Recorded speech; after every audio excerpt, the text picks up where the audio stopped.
கர்த்தருக்குள் அன்பானவர்களே, அனுதினமும் கிறிஸ்துவுடன் தியான வேளைக்கு உங்களை அன்புடன் அழைக்கிறோம். இன்றைய தியானத்திற்கான வேத வாசிப்பு யோவான் 16ஆம் அதிகாரம் வசனங்கள் 23 முதல் 33 வரை. தியானத்தின் தலைப்பு: உபத்திரவமா சமாதானமா? உலகத்தில் உங்களுக்கு உபத்திரவம் உண்டு, ஆனாலும் திடன் கொள்ளுங்கள், நான் உலகத்தை ஜெயித்தேன் என்றார். யோவான் 16ஆம் அதிகாரம் வசனம் 33.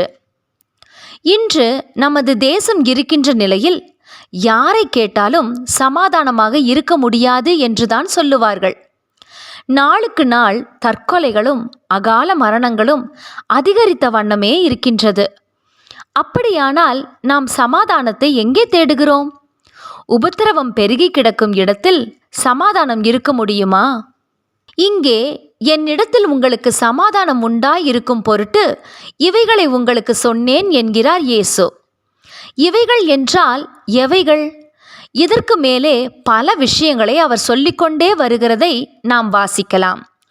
நீங்கள் எல்லாரும் என்னை தனித்து விட்டு போவீர்கள், ஆனாலும் நான் தனித்திரேன், பிதா என்னோடே கூட இருக்கிறார் என்றும் சொல்லுவதை காண்கிறோம்.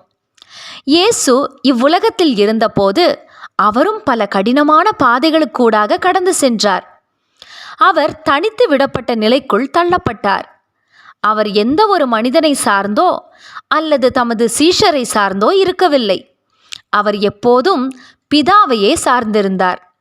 பிதாவின் நோக்கத்தை நிறைவேற்றவே இயேசு இவ்வுலகிற்கு வந்தார், வாழ்ந்தார், தமது பணியை நிறைவேற்றினார், வெற்றியோடு சென்றும் விட்டார். அதுபோலவே நாமும் இவ்வுலகத்திற்கு ஒரு நோக்கத்தோடு கொண்டு வரப்பட்டோம்.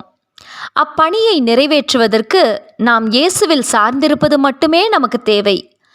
எனவே உலகத்தில் இருக்கும்போது நாம் எதிர்கொள்ளும் எல்லா பிரச்சனைகளையும் நாம் கிறிஸ்துவின் பலனோடு எதிர்கொள்ள பழகிக்கொள்ள வேண்டும். ஏனெனில் அவரே உலகத்தை ஜெயித்தவர்.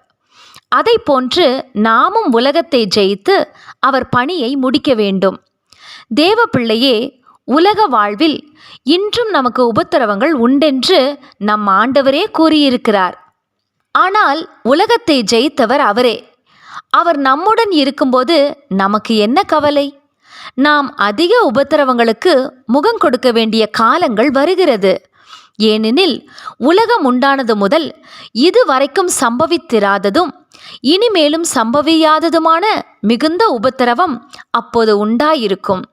மத்தேயு 24ஆம் அதிகாரம் வசனம் 21. ஆனால் நமக்குள் இருக்கும் சமாதானத்தை எதுவும் பறித்துவிட முடியாதே. நம் நேசர் இயேசு திடன் கொள்ளுங்கள் என்கிறார். அவர் இவ்வுலகத்தை ஜெயித்ததை எப்பொழுதும் நமது நினைவில் வைத்திருப்போமா? ஜெபம் செய்வோமா? அன்பின் தேவனே, எனது உபத்திரவங்கள் நடுவில் நான் திடமாயிருந்து எனது சமாதானத்தை காத்துக்கொள்ள எனக்கு உதவி அருளும். ஆமேன்.